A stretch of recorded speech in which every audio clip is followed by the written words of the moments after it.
Madagascar. Voilà la carte. Madagascar est très intéressant.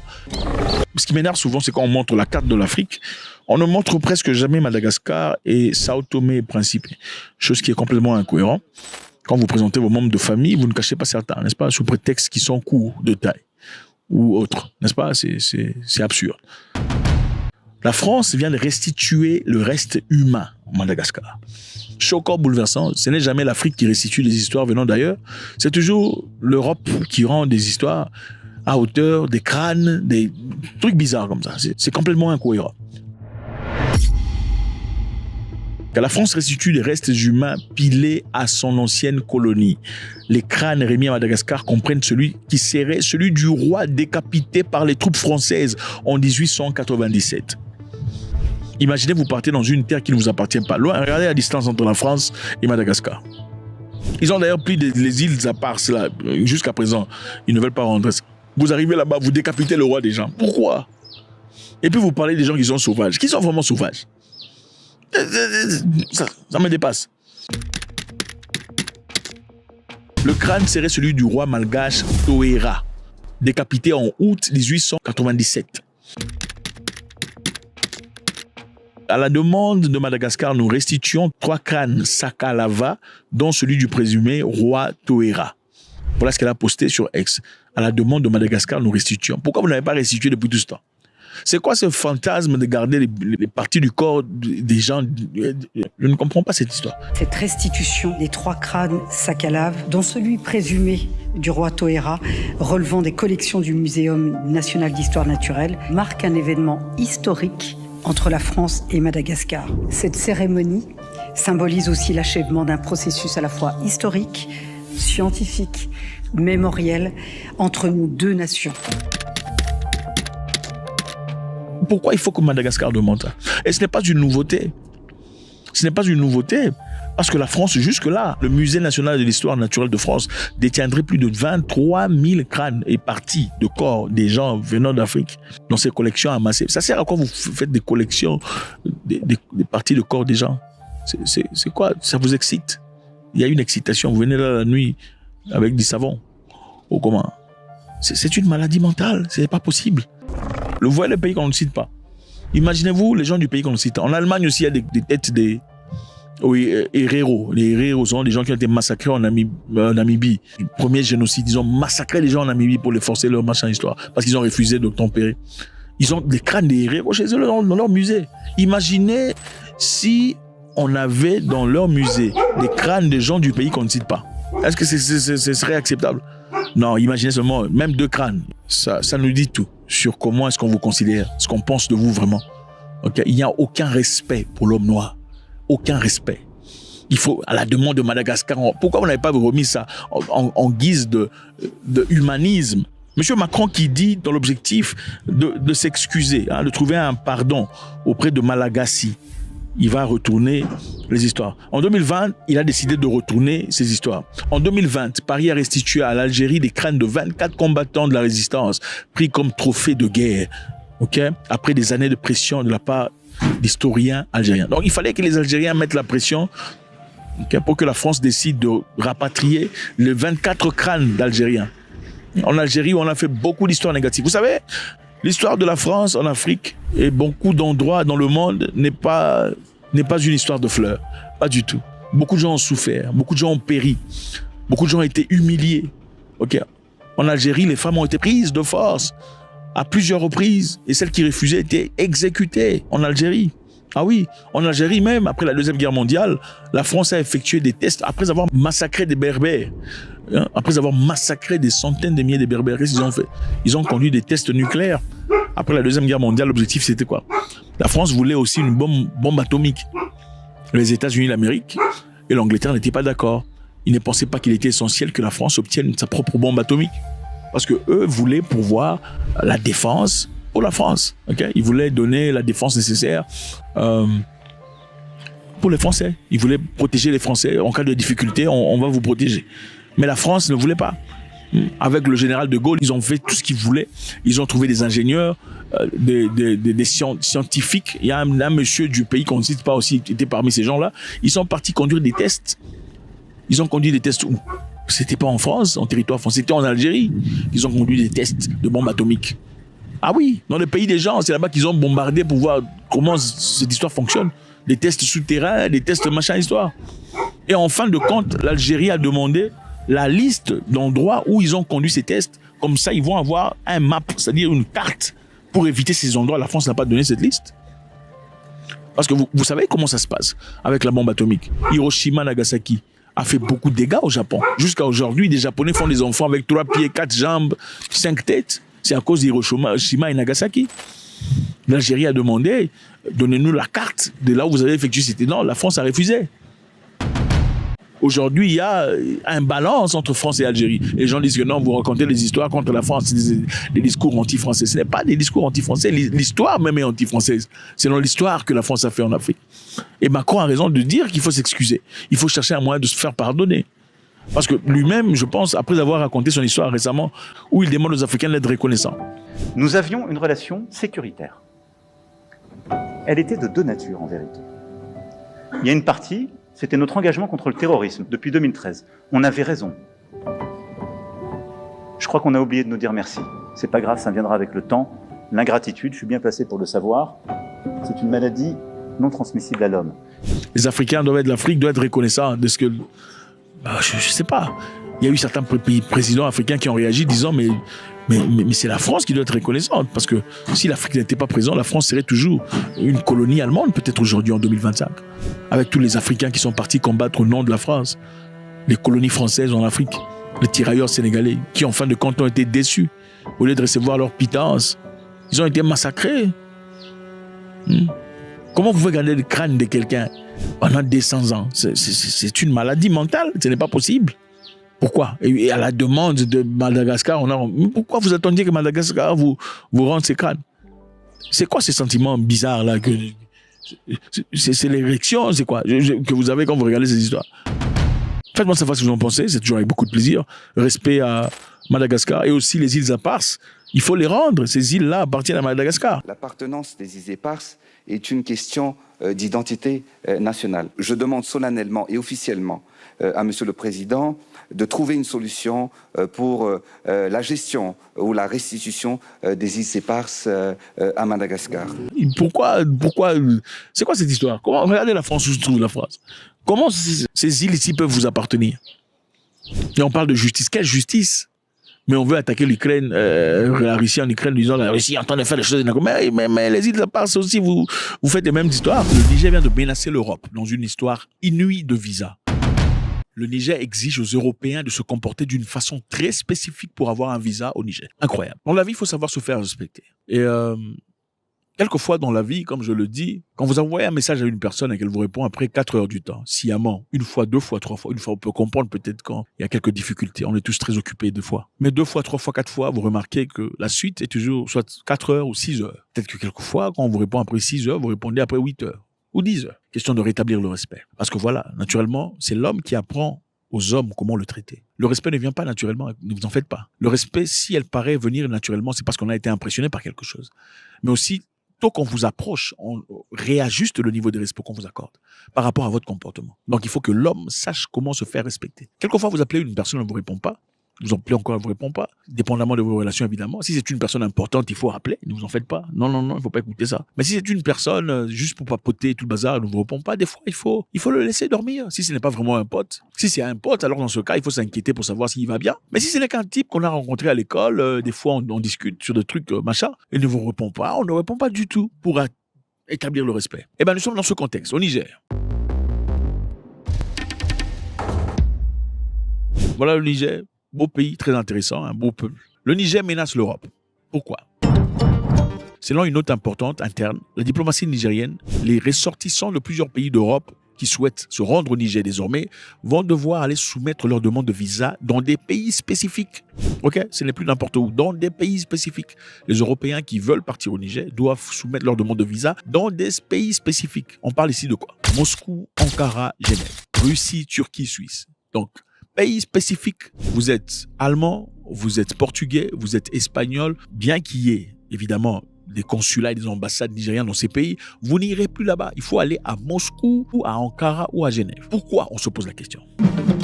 Ceci, évidemment, c'est en réciprocité. Okay, en réciprocité par rapport à un traitement impoli que les Nigériens reçoivent de la part des Européens. Le Niger a restreint la délivrance des visas d'entrée par ses ambassades de plusieurs pays européens, notamment en Italie, en Allemagne, aux Pays-Bas, en Belgique et au Royaume-Uni, en application du principe de réciprocité. Voilà, réciprocité. Vous envoyez un message, on vous répond après 4 heures. Des fois, il faut répondre après 4 heures, à moins que vous soyez vraiment dans le besoin. Si vous n'avez pas l'argent, on va vous donner l'argent ou des opportunités, il faut répondre. Hein? Il ne faut pas jouer avec ça. Alors, selon les informations du site Air Info, okay, le ministre nigérien des Affaires étrangères, Bakari Yahou Sangaré, a écrit une note, okay, une note interne datée du 20 août.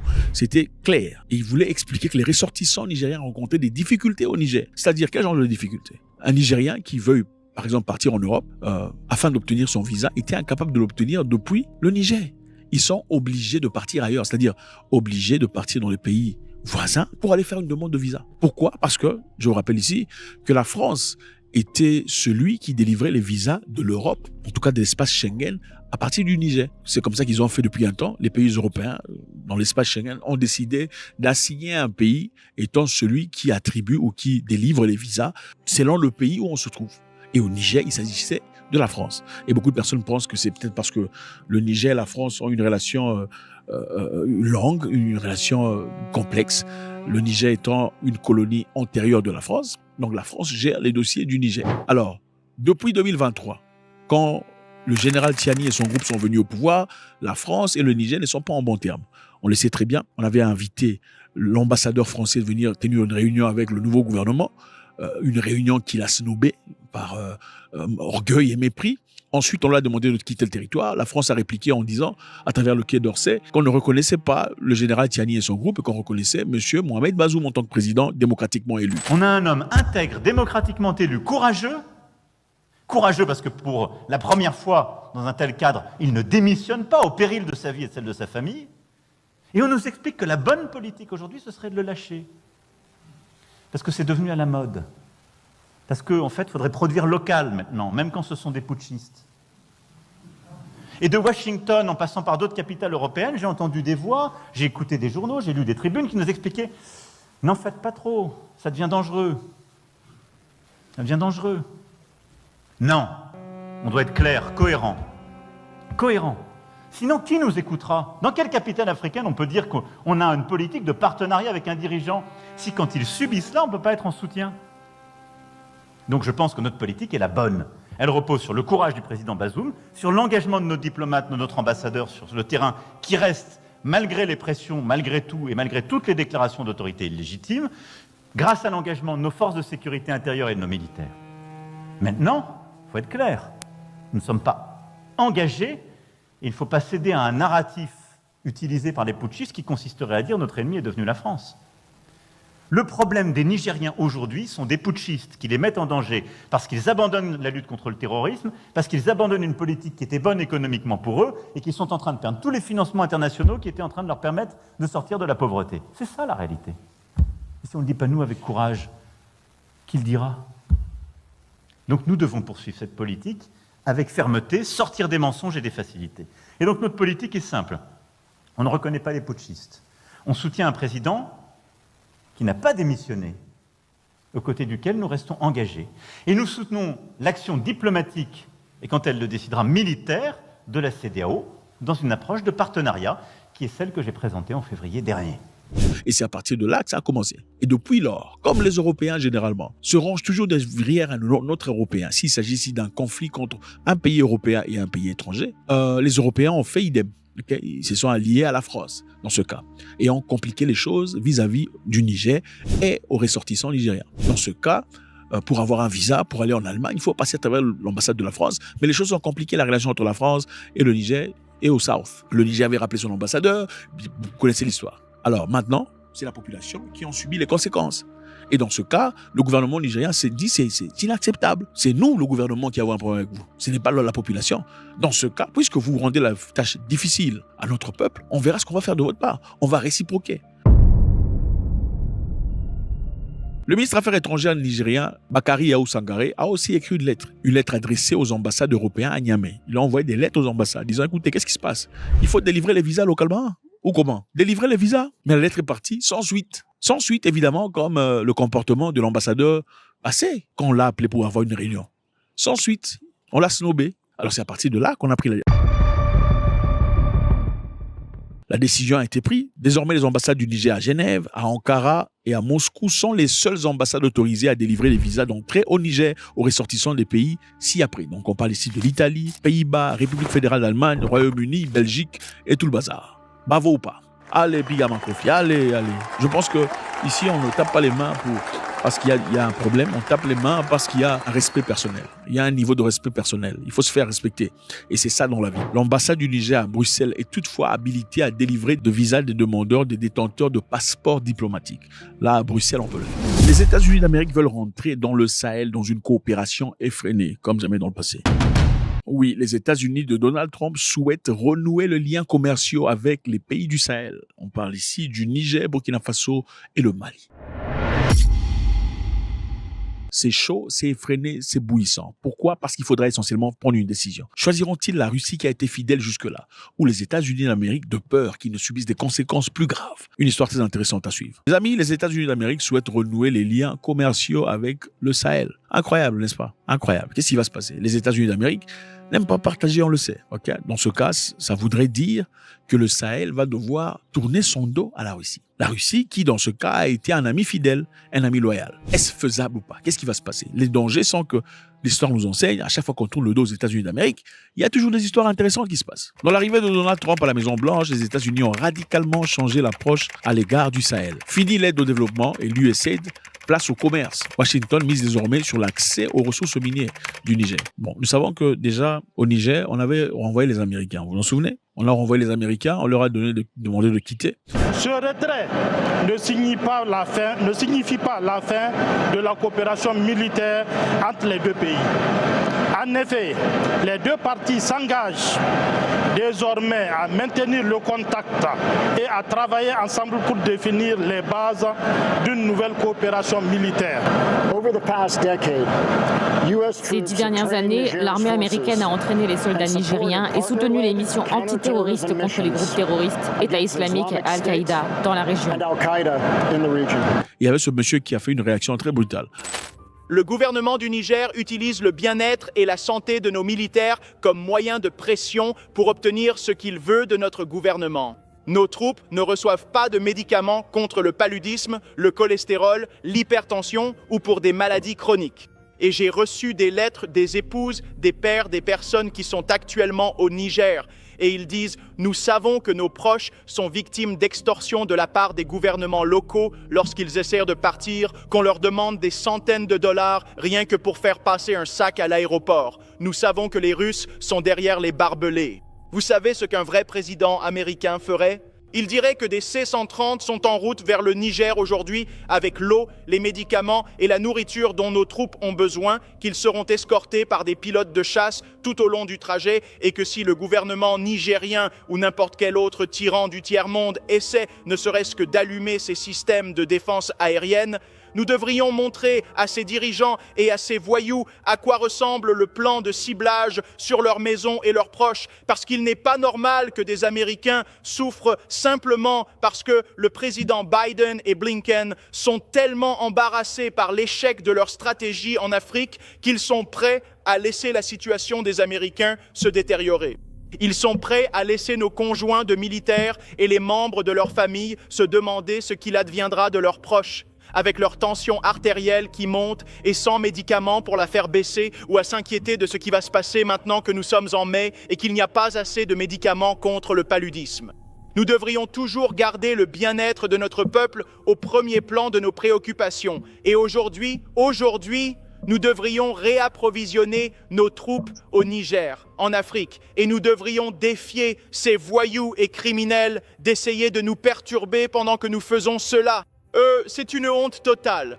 Regardez une personne en train de parler de la sorte d'un pays indépendant, disant qu'il ne fallait pas quitter le Niger.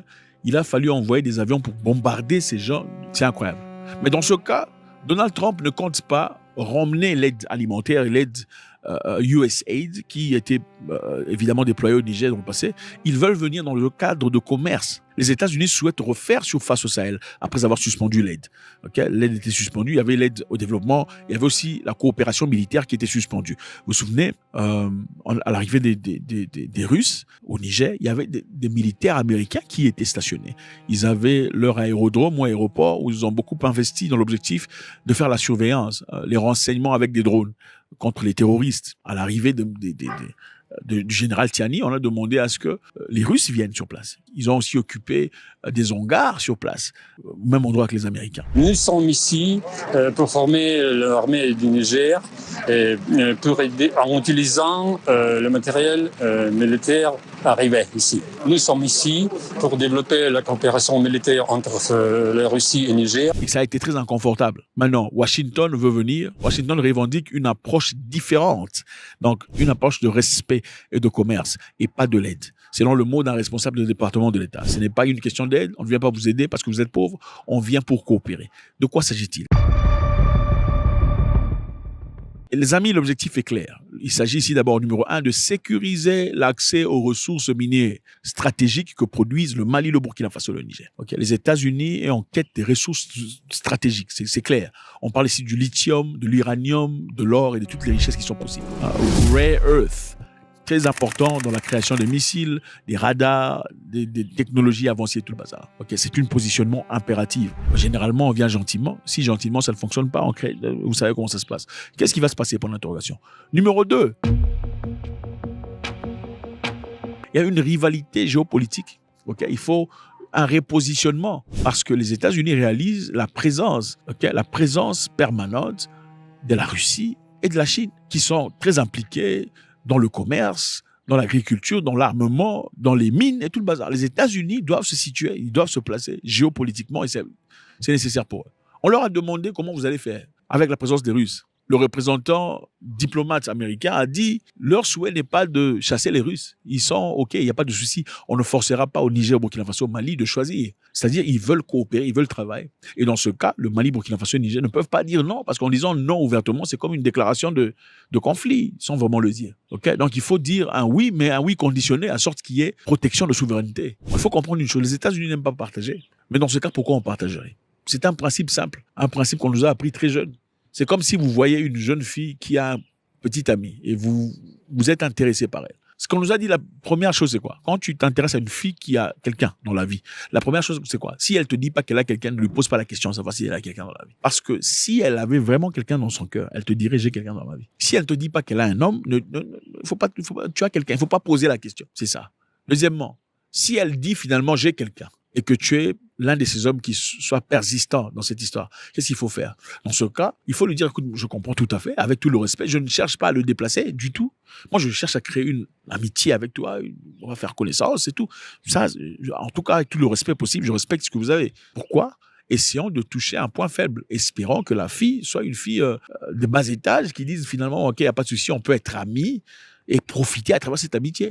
Donc, je pense ici, autant que beaucoup de personnes, c'est une possibilité que les Américains pensent qu'en disant pays de Sahel qu'ils ne sont pas obligés de choisir, c'est une porte ouverte pour pouvoir se positionner. Et c'est important, dans ce cas, il y aura les États-Unis dans le même pays qu'il y a la Russie et la Chine. Le Burkina Faso a suspendu un projet financé par la fondation Oncle Gate contre le paludisme. Okay, le projet était là depuis un temps, c'est un projet existant, un projet qui a débuté en 2013. Ils ont eu une autorisation spéciale de pouvoir faire ce qu'ils appellent la modification génétique des moustiques.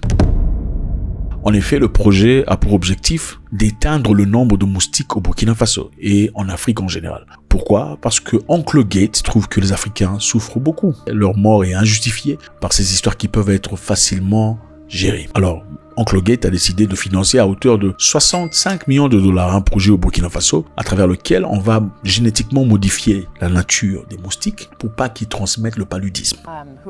J'ai eu une visite fantastique au centre-ouest du Burkina Faso où nous avons visité des projets sur la nutrition, le planning familial et bien d'autres questions. Alors, comme on l'a dit, le Burkina Faso a suspendu ce projet. Ils ont scruté l'histoire, on a filtré, on a inspecté, on a dit non, on n'en veut pas. Vous êtes généreux et gentil, mais désolé par au Burkina Faso. Merci, cher oncle Gate. Alors, quel est l'objectif? L'objectif est très simple. Essayer d'éteindre le paludisme. Le paludisme devrait-il être éteint? On rapporte que des millions de personnes sont tuées chaque année à cause du paludisme. L'année passée seulement, on a parlé de 569 000 personnes africaines ont été tuées par le paludisme. C'est une maladie réelle qui existe. Évidemment, aujourd'hui, les gens n'en parlent pas beaucoup. On se focalise sur le sida et autre chose. Mais le paludisme est toujours réel. C'est une réalité. Mais oncle Gate a-t-il des bonnes intentions? Alors, comment compte-t-il faire pour éteindre le paludisme? Est-ce par vaccin, vaccination et all bazar? Eh ben non. Le projet de oncle Gate est très simple. Comment ça fonctionne? Le paludisme, vous savez comment ça fonctionnait, on ne vous l'apprend pas, mais on va essayer de retoucher un tout petit peu, question d'éclaircir un peu ceux qui sont là. On ne peut pas estimer que tout le monde sait exactement ce qui se passe. Je pense que ce serait la bêtise la plus grande, croire que tout le monde comprend. Le paludisme est transmis par les moustiques. Alors comment ça se passe? Généralement, est-ce que tout moustique peut transmettre le paludisme? Absolument pas. Il y a un groupe spécifique de moustiques qui transmettent les paludismes. Alors comment ça se passe? Comme tous les moustiques ne peuvent pas transmettre le paludisme, c'est un groupe spécifique. Lequel? Les mâles ne transmettent pas le paludisme. Okay? Les mâles, en effet, sont là, juste pour faire des bébés. Okay? En réalité, les femelles sont celles qui font des dégâts. Comment ça se passe? Généralement, les femelles, dans sa nature, se nourrissent de végétaux. On parle de sève végétale, de jus de fruits et all bazar. Les moustiques femelles ne se nourrissent de sang que quand elles sont enceintes. Oui, c'est quand elles sont enceintes, elles ont des bébés dans le ventre, qu'elles ont besoin de nutriments assez forts pour contenir ou pour développer leur bébé. Alors c'est là qu'elles ont besoin de sang. Et généralement, comme il y a l'être humain qui est disponible, des fois ils peuvent aller chez les animaux aussi, mais généralement, comme l'être humain est disponible, en tout cas en Afrique tropicale, ils vont chez l'humain pour piquer. Alors, qu'est-ce qui se passe généralement? Ce qui se passe, on va pas entrer dans les détails scientifiques, quand la moustique femelle pique l'être humain, dans la salive du moustique, il y a le parasite qui crée le paludisme. C'est-à-dire, pendant que le moustique essaie de sucer le sang, transmet aussi à travers sa salive, ce parasite qui entre dans le sang de l'être humain, son hôte, ensuite va vers le foie et se développe, commence à briser des cellules sanguines. Et avec là, vous savez comment ça se passe, le sentiment de froid, de chaleur en même temps qui devient très difficile. C'est-à-dire, les mâles sont inefficaces, inoffensifs. Ce sont les femelles qui sont dangereux. L'objectif, c'est quoi? L'objectif, c'était de rendre les mâles stériles. Okay? En rendant les mâles stériles, quand les mâles iront rencontrer les femelles pour faire clouf clouf bam bam, il y aura absolument rien qui va sortir du machin histoire de... Voilà. Et avec ça, après quelques cycles, la population des moustiques va diminuer s'il pas s'éteindre. C'était ça l'objectif de tonton Gate. D'accord? Mais avec ça, on n'a pas évalué les conséquences de ces histoires. Plus de 75 millions de dollars ont été investis au Burkina Faso, au Ghana et en Ouganda. Le financement couvre des recherches. De recherche a été financé, les essais sur le terrain et l'engagement réglementaire. C'est-à-dire, pour faire un essai d'une histoire telle que celle-là, okay, pour savoir si vraiment ça fonctionne, il faudrait qu'il y ait des volontaires. Enfin, les volontaires sont pas volontaires gratos, pas en Afrique en tout cas. Pour être volontaire dans une histoire comme ça, il faut se faire payer. Les gens ont besoin d'argent. On appelle quelques villageois qui sont payés et eux, ils sont piqués par des moustiques en outrance dans l'objectif de vérifier que ça fonctionne ou pas. Ok? Il faut vérifier, s'assurer que ça fonctionne. Il faut faire un rapport au bailleur de fonds pour dire, écoutez, 75 personnes se sont fait piquer et voilà les résultats. Autant sont devenus positifs de paludisme et d'autres pas. Donc c'est important de faire un rapport. Dans un communiqué, Samuel Paré, secrétaire général du ministère de l'Enseignement supérieur et de recherche de l'innovation au Burkina Faso, a annoncé que Target Malaria a reçu l'ordre de suspendre toute activité dans le pays. Évidemment, les raisons n'ont pas été énumérées. Mais pour essayer de comprendre, il faut se poser une question. Oncle Gate, écoutez, Oncle Gate ou pas, si une personne vous dit, écoutez, j'ai un moyen pour éteindre cette histoire qui tue beaucoup de personnes dans votre continent, pourquoi vous diriez non? Parce qu'évidemment, c'est un problème réel. Beaucoup de gens meurent chaque année à cause du paludisme. Alors, pourquoi vous diriez non? Dans ce cas, on dit non, c'est parce qu'on connaît l'histoire de Oncle Gate. En effet, Oncle Gate, c'est pas la première fois. Le gouvernement burkinabé sait comment il fonctionne. En effet, il est venu en Afrique, il y a de cela quelques temps, pour commencer un programme des noyaux génétiquement modifiés. On parle ici de nourriture génétiquement modifiée. Et avec ça, on parle aussi de seed. Seed, c'est quoi? Seed, c'est des grains, des graines, des sémences génétiquement modifiées. Pourquoi on a besoin de sémences génétiquement modifiées d'après Oncle Gate? Les sémences que nous avons en Afrique généralement, pour planter les maïs, les maniocs, les avocats et tout le bazar, ne sont pas bien. Les sémences que Dieu a créées pour lui ne sont pas bien. Pourquoi? Parce que ces sémences, quelquefois il arrive qu'il y ait la pluie, le vent, l'orage, le feu, et ça se détruit. Chose qui est tout à fait naturelle. Okay? Quand vous placez une histoire naturelle, devant un fait naturel, dévastateur, ça se détruit, n'est-ce pas? Alors, monsieur Oncle Gate dit non, on peut substituer vos semences à des semences qui ont été adaptées, c'est-à-dire des semences qui peuvent résister à la chaleur, résister au froid, résister à la pluie, à l'orage. Et c'est comme ça qu'ils ont génétiquement modifié ces semences. Est-ce que vous avez remarqué que dans plusieurs supermarchés, quand vous partez, l'orange est vraiment orange, hein? La pomme est vraiment pommée, verte. C'est bizarre. La fraise est rose. Mais naturellement, ce n'est pas comme ça. C'est parce qu'ils ont été génétiquement modifiés pour devenir vraiment rouge, orange ou vert. Parce que ça attire l'attention de la clientèle. Ça donne envie de manger. Et avec ça, ça multiplie les recettes. C'est comme ça. L'objectif est capitaliste. Alors, Oncle Gates veut présenter des semences. En Afrique, généralement, c'est fait au Kenya, par exemple, où on a carrément adopté ces semences génétiquement modifiées dans l'objectif de pouvoir combattre l'orage, la chaleur et tout le bazar qu'ils avaient à confronter l'autre fois. Regardez ce monsieur ici, un sénateur kenyan en train de défendre monsieur Gates, disant les Blancs ont mangé le pain génétiquement modifié depuis tout ce temps, ils ne sont pas morts. Pourquoi vous avez peur? Suivez. And because there's so many things competing for death, there's nothing wrong with adding GMO to that list. That is why we have deliberately decided to allow GMOs into this country. Tomorrow I am signing a gazette notice to allow for importation of up to 10 million bags of maize. Alors, quand vous écoutez ça vous dit, écoutez, il y a une personne qui veut nous trouver une solution par rapport à nos semences qui sont détruites. Pourquoi pas? Mais en réalité, il y a un problème. On dit, you must despise the free lunch. C'est-à-dire, il faut mépriser un lunch gratuit. La loi du pouvoir dit, il faut mépriser le lunch gratuit. Quand on vous donne un lunch gratuit, il faut vous poser la question, c'est pourquoi on te donne un lunch gratuit? Oh, je vais payer. C'est pourquoi on va payer, il faut demander. Écoutez, je vais payer pour tout le monde. Pourquoi tu veux payer pour tout le monde? Moi, j'ai mon argent dans la poche. Je vais payer pour tout le monde pour vous dominer. C'est ça. Il faut refuser qu'on paye pour vous. Refusez. Vous avez peu d'argent, dépensez votre argent. Gardez l'honneur. La main qui donne est toujours au-dessus de celle qui reçoit. C'est ça, dans la vie. Ça commence dans le spirituel. Avez-vous déjà résisté à une personne qui vous paye la nourriture? Même quand vous essayez de le faire, vous savez comment ça donne?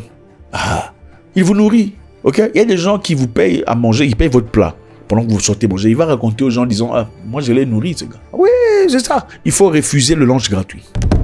Alors, quand vous inspectez cette histoire pour essayer de comprendre, les seeds et les semences génétiquement modifiées, comment ça fonctionne? Apparemment, c'est bien, ça vous aide à garder de l'argent, à ne pas perdre votre sémence et tout le bazar. Mais qu'est-ce qui se passe généralement? Prenons l'exemple des maïs, ok? Vous plantez vos maïs, ou prenons peut-être l'exemple des avocats, c'est plus pratique. Vous plantez vos avocats, n'est-ce pas? Vous avez votre plantation d'avocats et vous revendez dans le marché. Qu'est-ce qui se passe généralement? Vous plantez les avocats, quand ça grandit, ça produit des fruits, vous prenez vos fruits, vous revendez, vous mangez certains fruits, et vous prenez les noyaux, vous replantez, n'est-ce pas? Ainsi de suite. Et ceci est valide avec beaucoup de fruits et beaucoup de produits. Donc, vous pouvez reprendre votre sémence, votre noyau, replacer sur terre et recommencer le cycle. Mais avec les produits génétiquement modifiés, ce n'est pas valide.